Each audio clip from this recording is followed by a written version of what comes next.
I want to introduce our theme and our first panel of the day. Our theme for today's convening is combating misperceptions and highlighting commonalities. It turns out that one of the more effective tactics for reducing partisan animosity is helping people see that the other side isn't as extreme as they've been led to believe. We call that the perception gap, and you'll hear more about that today. But I think our first panel really gives us a beautiful story of how this is supposed to work in real life. I'm pleased to introduce someone hopefully all of you know, if not you will after today, Amanda Ripley, who has become a friend and a very insightful voice on a number of topics. Amanda is a New York Times bestselling author, a Washington Post contributor, and the co-founder of Good Conflict, a company that creates original content and workshops to help people get smarter about how they fight. Her most recent book is High Conflict: Why We Get Trapped and How We Get Out. She's here to tell us about a beautiful story from that book, and she's brought several of her friends with her from that experience. I'm going to let her introduce us to them, so please join me in welcoming Amanda Ripley.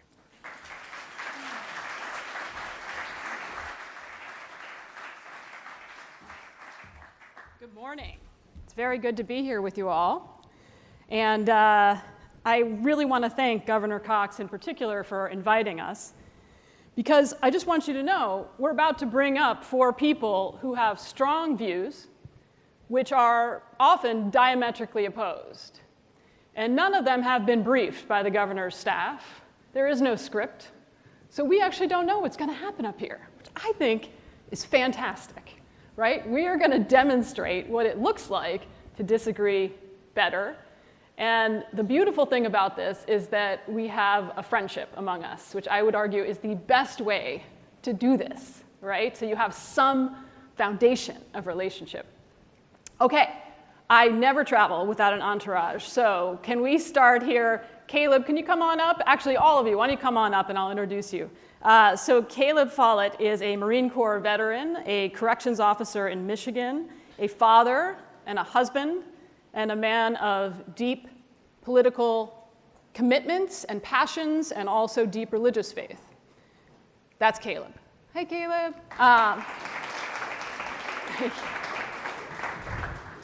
Rabbi Shuli Passow is a rabbi at what is essentially a mega synagogue on the Upper West Side of Manhattan, serving over 3,000 people, and has been around for 200 years. Is that right? Yeah, almost. And Rabbi Shuli is she does many things, but one of the things she's doing now is overseeing community engagement, which is how we ended up here. And then we have Martha Ackelsberg. Martha Ackelsberg is a woman also of deep religious faith, and also a woman of strong political convictions on the left, who was a professor at Smith College, where she helped start the Women's Studies department, among other things, and a congregant at B'nai Jeshurun, which is the synagogue. And then we have Andy Potter. And Andy Potter is formerly a corrections officer, like Caleb, in Michigan.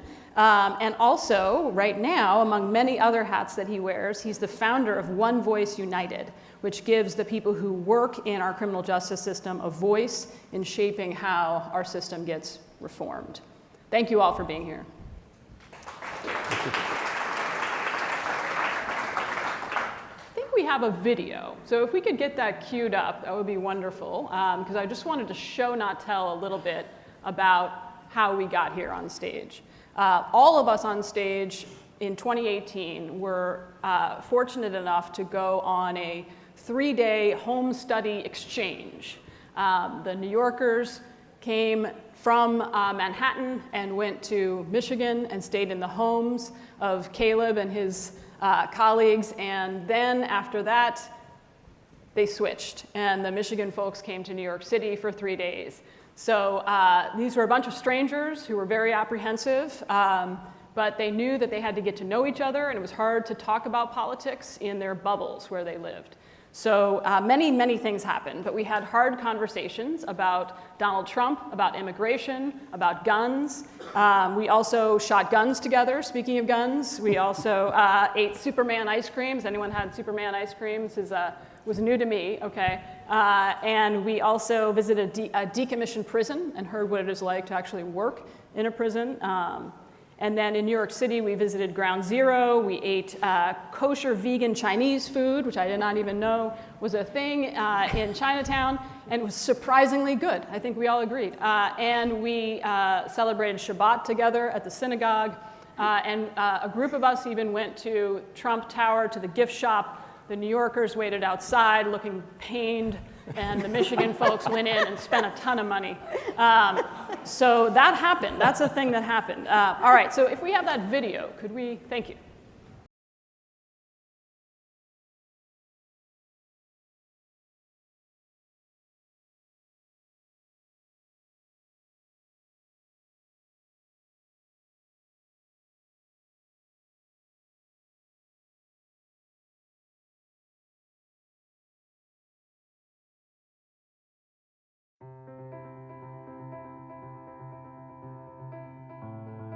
After the 2016 election, one of the things I started to hear in the BJ community was a sense that people were feeling that they lived very much in ideological bubbles. And there wasn't really an opportunity to learn or exchange ideas with folks who saw the world differently from us, but that there was a real desire to do that. So the idea for Bridging the Gap came out of this desire that many people in this community had. We picked the Michigan Corrections Organization to work with, and a group from Michigan, because in a way it couldn't get much different. The expectations I had going into this, I felt would be kind of confrontational, being that we're different sides of the table with multiple issues. I think because of the extremes that have developed in the country in the last year or so, I was very nervous about whether I would be able to talk to them and we would have anything in common.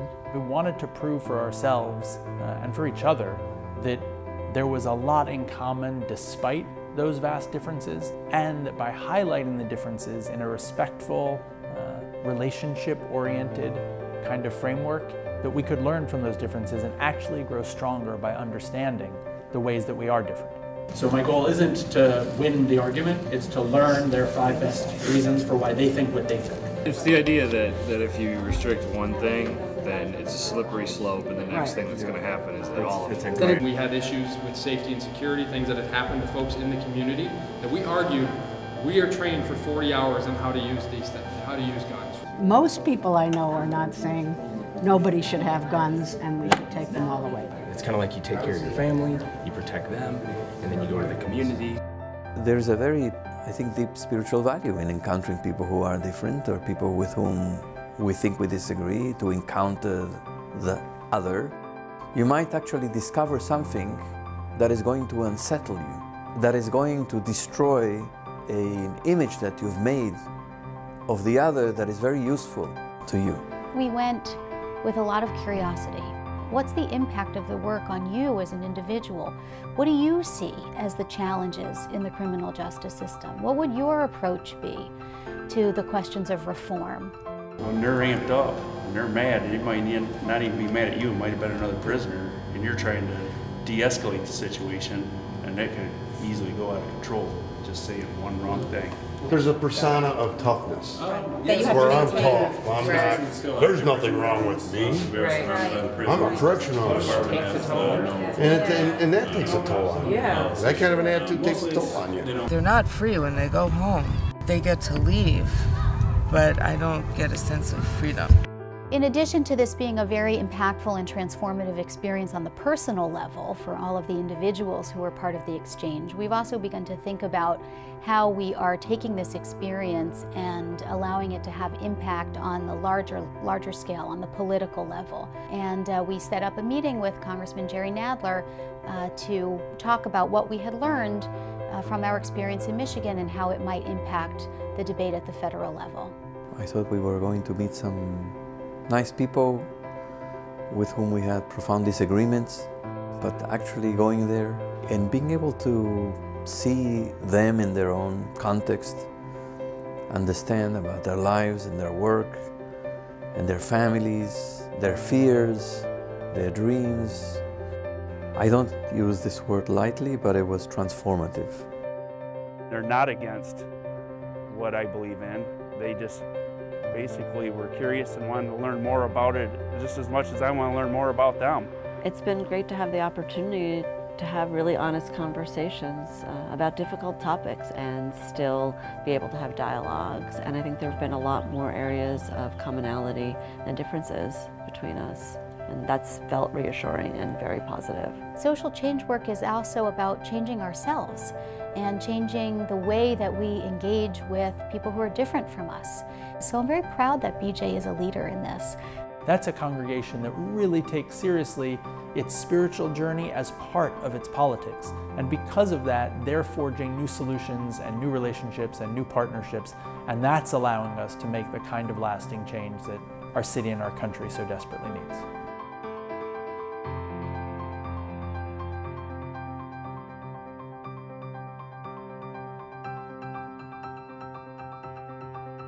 Okay, so you get an idea, and you might be wondering, how did this happen? How did these two random groups of people end up? And I will explain that, but for now I'm going to keep you in suspense because we're going to talk a little bit about what it was like. I love in that clip when Rabbi Roli said, there's something spiritual about encountering someone who's different than you because you might discover something unsettling.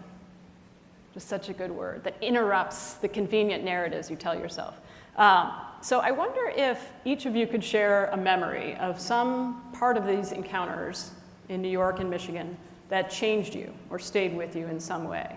You want to start? Sure. So what Rabbi Roli said in the video is very much my experience on the exchange. One of the first things Caleb said when he introduced himself at the very beginning when our group from BJ came to Lansing, Michigan, was, I voted for Trump, I believe in the wall, we're gonna build that wall, and that was horrifying to me. I thought, who is this guy? He's xenophobic, he's a bigot, and I cannot have a conversation with him. And then the next day we were in a conversation together about immigration. And Caleb says, well, you know, my wife is from the Philippines. And I was like, what? You're married to someone who's an immigrant.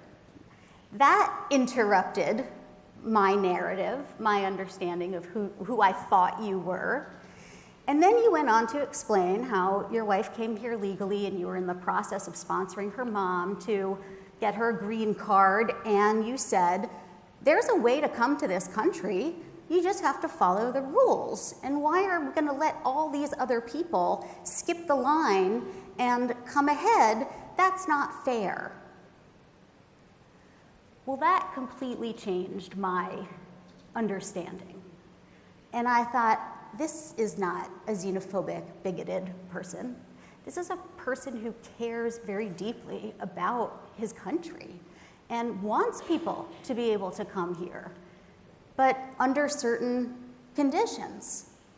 And then when I shared that my grandparents were Holocaust survivors and they were lucky enough to come here because America was opening its doors in those years to people who were fleeing and coming from those conditions, I don't want to speak for you, Caleb, but I think that gave you a different picture of my experience in thinking, oh, this woman doesn't want open borders. She's not just a crazy liberal.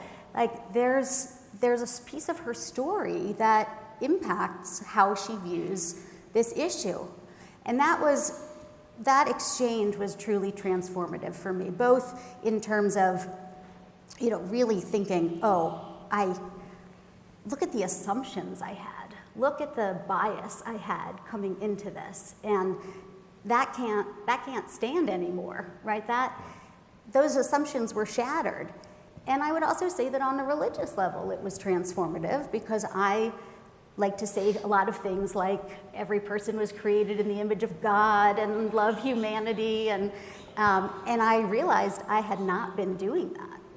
When I met you and you said those things, I was actually not living my religious ideals. And so I had to rethink what those values meant to me as well in terms of my own assumptions and behavior. So that was a very powerful experience. Thank you, Rabbi Shuli. And just to clarify, you both disagreed to this day about immigration policy. Like, you didn't change your mind on immigration, right? Probably. That's probably true. Yeah. I mean, we haven't talked, and see, that's the important thing. Right. You got to talk about these things in order to figure out where somebody actually is. Right. And that's where you find the nuance. Right. It starts out black and white because those are the talking points. Do you remember that white. encounter? Do you remember that conversation? About Roughly Shuli's family? speaking, Yeah. But we had a lot of conversations. We did that a lot. We broke down, as Governor Cox mentioned, the extremes. We broke those down a lot. And the extremes are the black and whites. And we brought in the nuance and the exceptions. And, there is an exception to this rule. And that's real life. And that's what happened. For me, that's when curiosity gets sparked.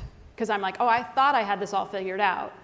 And I don't, and now I wonder, what else don't I have figured out, right? Yeah, and then you can ask further questions. Right. So Caleb, what's a memory that comes to mind for you? So when you say that, I go right back to synagogue. So I had never even met a Jew before this time, so I was cloistered in that way. And so I was excited to learn, and we went and we were in service. And I come from a Pentecostal background, so we know how to dance and just have a good time and everything. So, and to me, I have felt the supernatural. I've seen supernatural things, really powerful things, and I feel that I have felt the Spirit of God and heard God's voice at times, almost audibly at times. So I come from that background. Well, I'm like, all right, I'm gonna really do this. I'm gonna engage in this worship service, and I donned the yarmulke, right? Is that what it's called? And I was getting into it, and I tell you what, that was the most touching moment, one of the most touching moments of my life. They were dancing, they were playing instruments, we were singing. We literally did the conga or whatever it's called around the sanctuary. It's not every synagogue. B'nai Jeshurun is a little bit... and I don't know if that normally happens, but... Yeah, it does. It does. Does it really? Every Friday at that synagogue, not every exciting. synagogue. Yeah. And I was talking about it afterwards with Rabbi Raleigh. He was on the video. And I says, you know what, dare I say, I think I felt the Spirit of God in this place. And he goes, I have felt that in a mosque before that I attended. And I'm going, really? Now, if I feel the Spirit of God in my Christian church, and I'm feeling it here, and then you felt it in a mosque of all places, right? And what does that mean for my beliefs? The answer is I don't know, but it tells me something.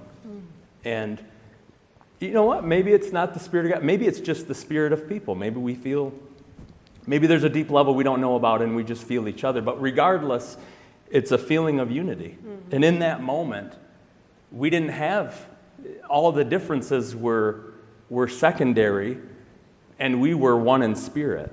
Yeah, I remember it vividly. We were sitting next to each other at the service, and one of the New Yorkers leaned over and said, "It's time to dance."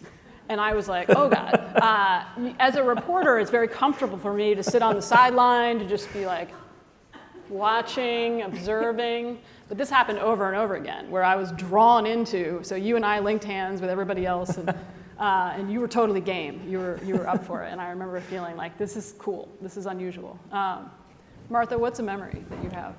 So I was thinking, one of the most powerful things for me was the guns. I had never seen a gun in person other than in the holster of a policeman in New York, and I didn't think I was interested in doing that, but one of the first things we did together was go to a shooting range. And I was really curious about that. I wanted to know what it felt like to shoot a gun. And Caleb gave me some really good tips. We did great together. We did really well. I wasn't bad at this, and I still have you know, I'm telling you, right on target. We got to keep the Target. paper target thing. I have it in my closet. Every once in a while I was pull it out and impressed. take a look at it. So, you know, that was really exciting. And then I had the fortune to stay in Caleb's house. He was an incredible host. His whole family sort of reoriented themselves to make space for us. I was very moved by this. Anyway, he brought us down to the basement to take a look at his gun cabinet.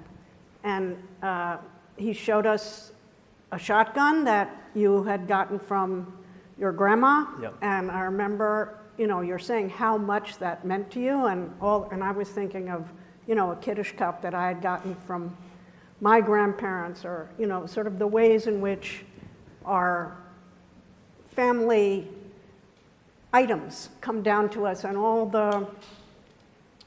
the memories and the values that they hold. And then he said, and here's my AR-15. Do you want to hold it? And I started to hyperventilate. And I said, no, thank you. I had enough. Caleb saw that and put it away. And I said, you know, what's this for? It's not for hunting. The shotgun was for hunting. And I remember you're saying it's for self-defense against tyranny. And I said, what kind of tyranny? And it was the government. My memory, anyway. It was the government. He said, you know, our country was founded on self-defense against tyranny. And my response was, yes, and we established a democracy, so we don't need to use guns anymore against tyranny. And that's where we left it. I think we're still, you know, that's still an issue, but we each heard one another, and I still get the chills when I'm, you know, telling the story and thinking about that experience. It was one of the most meaningful of the exchange, that we could disagree, and I was still staying in your house with those guns in the basement. Yeah. It was uncomfortable. That sounds like that. Yeah, moment? it was uncomfortable, and at the same time, I really love Caleb. So, you know, Yeah, I it was really confusing. came to Yeah. appreciate Caleb and who you are, and, you know, so it's... Yeah. Do you remember that encounter? Yeah, I do roughly. I don't remember exactly what I said in response, because that can sound a certain way that I don't necessarily mean it. And that's, again, back to these conversations. It's like, look, I'm not ready to go take up arms against the government. That's not what I'm talking about. But it's last resort, if, you know, that kind of thing. And I don't know how else to explain it, but, you know, and that's where it gets difficult with some of these things. And you have to, that's the power of having to work through what it is that you actually believe and what you're saying and how that comes across. And so. What was surprising to all of us, I think it's fair to say, was how quickly we felt warmth towards each other for no obvious reason. And we'll talk about how that happened in a second. But Andy, what's a story that you remember? My perspective is a little different because I came from, the perspective is from an elected leader.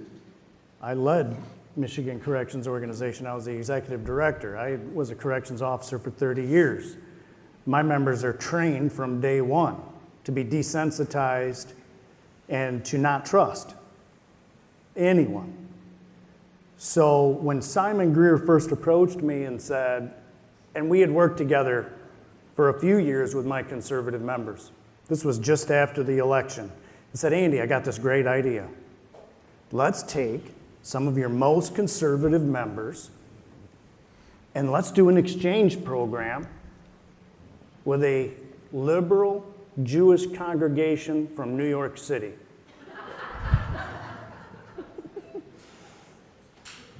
I don't think Simon knew Caleb Follett. I said, well, so let me get this straight. You think you should take my most conservative corrections officers who live in rural Michigan and who, by the way, all agree on one thing, we love guns, and you want to do an exchange program with people they don't know, come stay in their house, and vice versa, from a liberal Jewish community inside of New York City. Some of my members have never been out of Michigan. And I thought about it, and as an elected leader, I said, you know what, Simon? I really think you have lost your mind. But he convinced me. We had worked together a long time. I have a lot of trust in Simon and his ability to hold these conversations. And I will tell you that it allowed my membership something that gets stolen from them, from the system they work in, and that is vulnerability. It had a profound effect on how they communicate, which I feel was the best leadership and communication skills they have been taught.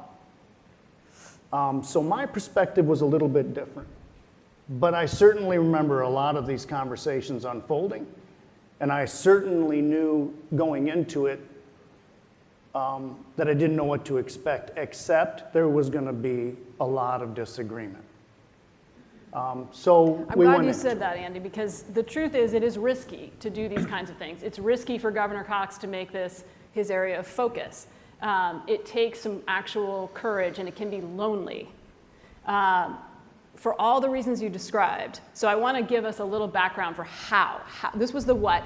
The how is, so Simon Greer, you've heard mentioned, he is a community organizer who had relationships. He looked around. Who did he know? Who did he trust? And it turned out there were two very different groups of people, right? He knew folks at B'nai Jeshurun, the synagogue in New York City. He'd been there many times. He'd lived in New York. And he also, through his union work, had deep ties now to the Corrections Officers Union in Michigan, and had gotten to know you and gotten to know other members of the union. And he thought, what a great opportunity to bring these two seemingly random groups together. But the first point here, right, the first rule of doing this is think about who you already know and trust. And where is there a divide, right? Don't try to just, engineer all of this, right? Think about where those relationships already are. So if you know and trust a group of conservatives and know and trust a group of liberals, and then the second rule is to involve the institutions that they trust, right? So in this case, the synagogue and the union, right? Not 100% trust, right? It's complicated, these relationships, but it's something to work with to give it some institutional authority. And the research on contact theory, which is what all of this is, shows that having that kind of institutional support is really important, just to kind of give it a stamp of approval. And I guess I wonder, Andy, you said initially you were understandably quite reluctant about this. How did you come around?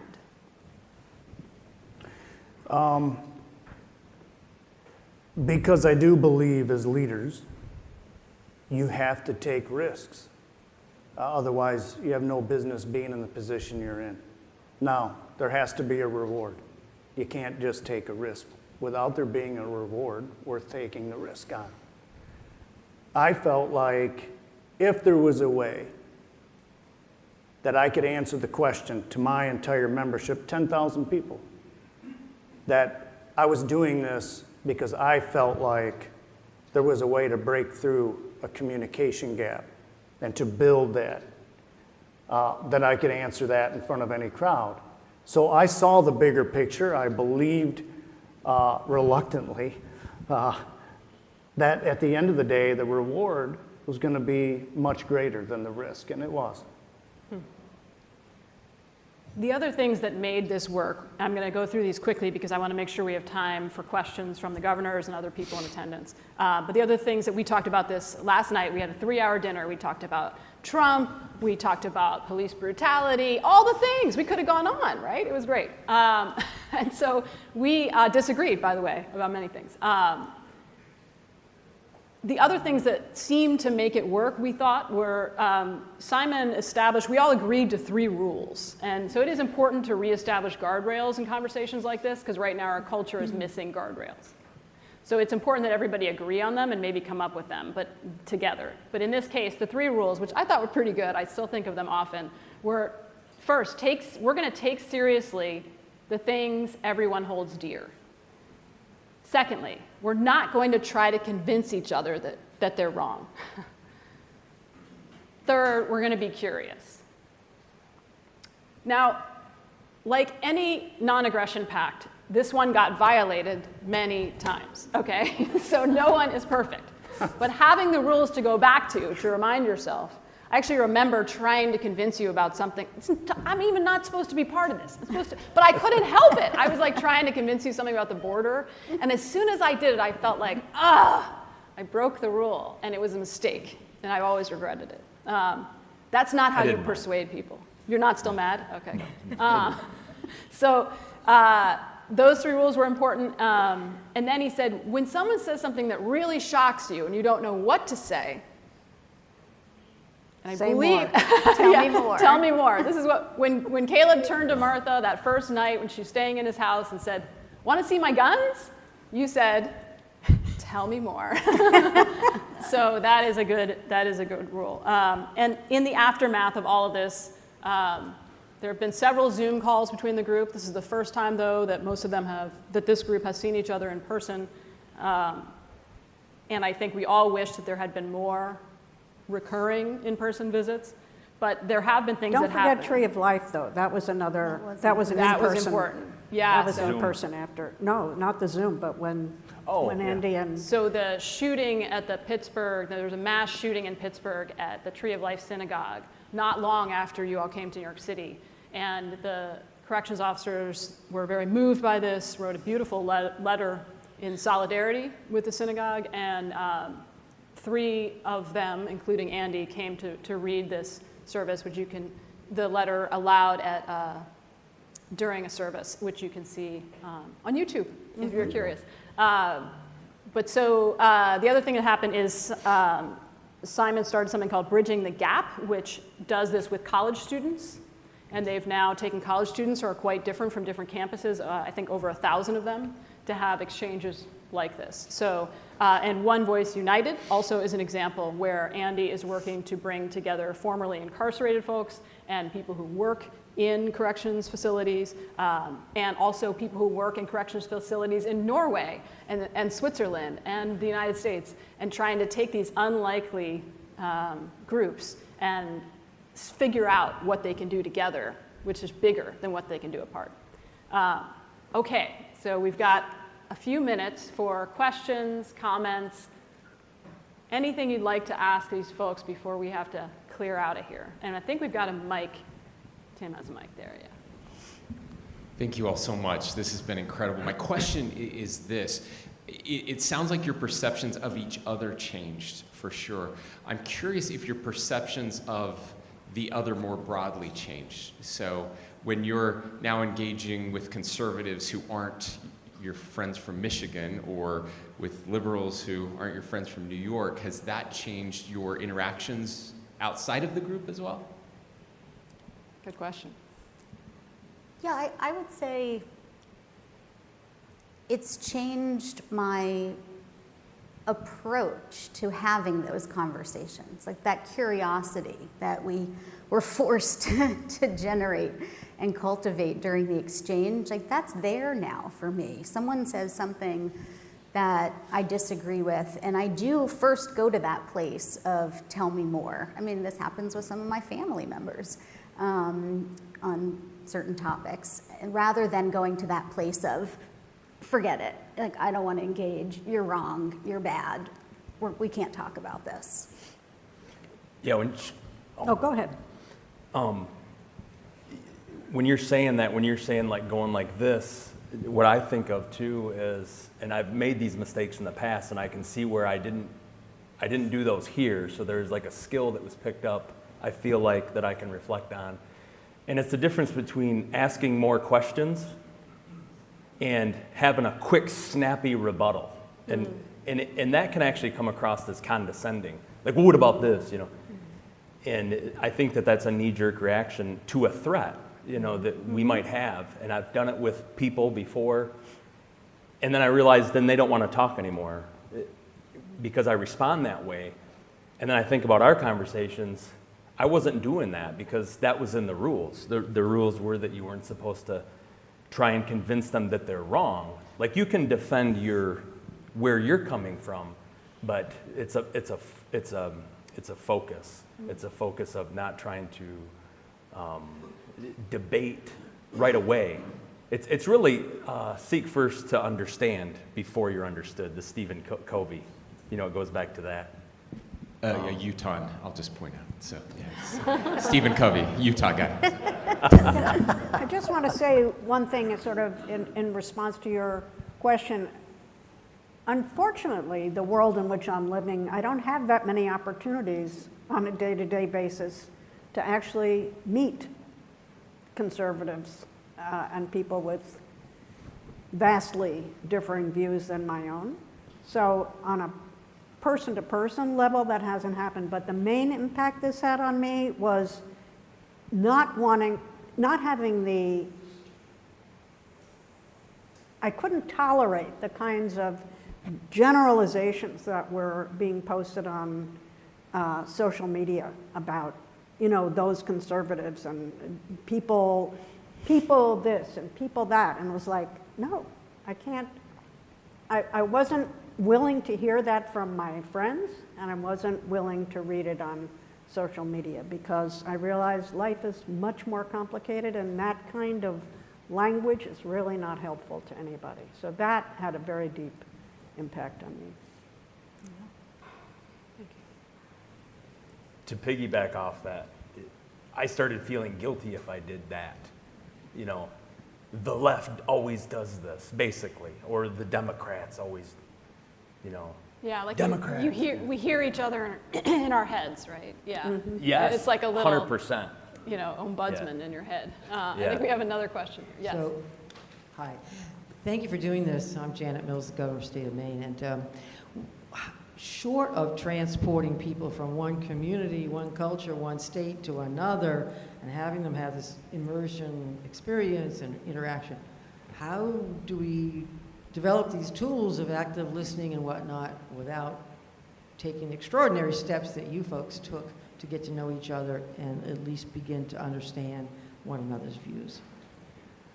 Well, if I could, one of the examples, and the reason I even found out about this when I was working on my book, was that the synagogue actually had great internal conflict in the years leading up to this over Israel's policy towards the Palestinians, over interfaith marriage, and I know that I should be letting you do this, but I'm trying to move fast. Yeah. But you all worked really hard to disagree better and build those skills internally, right? We did, and I think that, so as a congregation, this was not foreign to us. Like we had engaged in this kind of sitting around and asking questions with someone who you know sees things really differently on a hot button topic. But I would say, you know, if you're thinking about, well, how do I bring this back to Maine, or how do I bring this back to wherever you are, my community, is what you said at the beginning, of like thinking about where do you have agency and relationships where you could bring people together. It doesn't have to be Michigan and New York. That was what it was because of Simon's relationships with me, with Rabbi Rowley, with Andy. But you know, where do you have that? Where do you have those relationships? Can you do it, you know, in your state house? Can you do it in the university? Can you do it in a sort of a public forum, right? I think, and then those skills, I think you do need someone to help people cultivate those skills and be able to bring them to the experience. But I think it could happen in a lot of different contexts. And in some ways that might be better because then you can continue the relation. What you don't want is a one-off, right?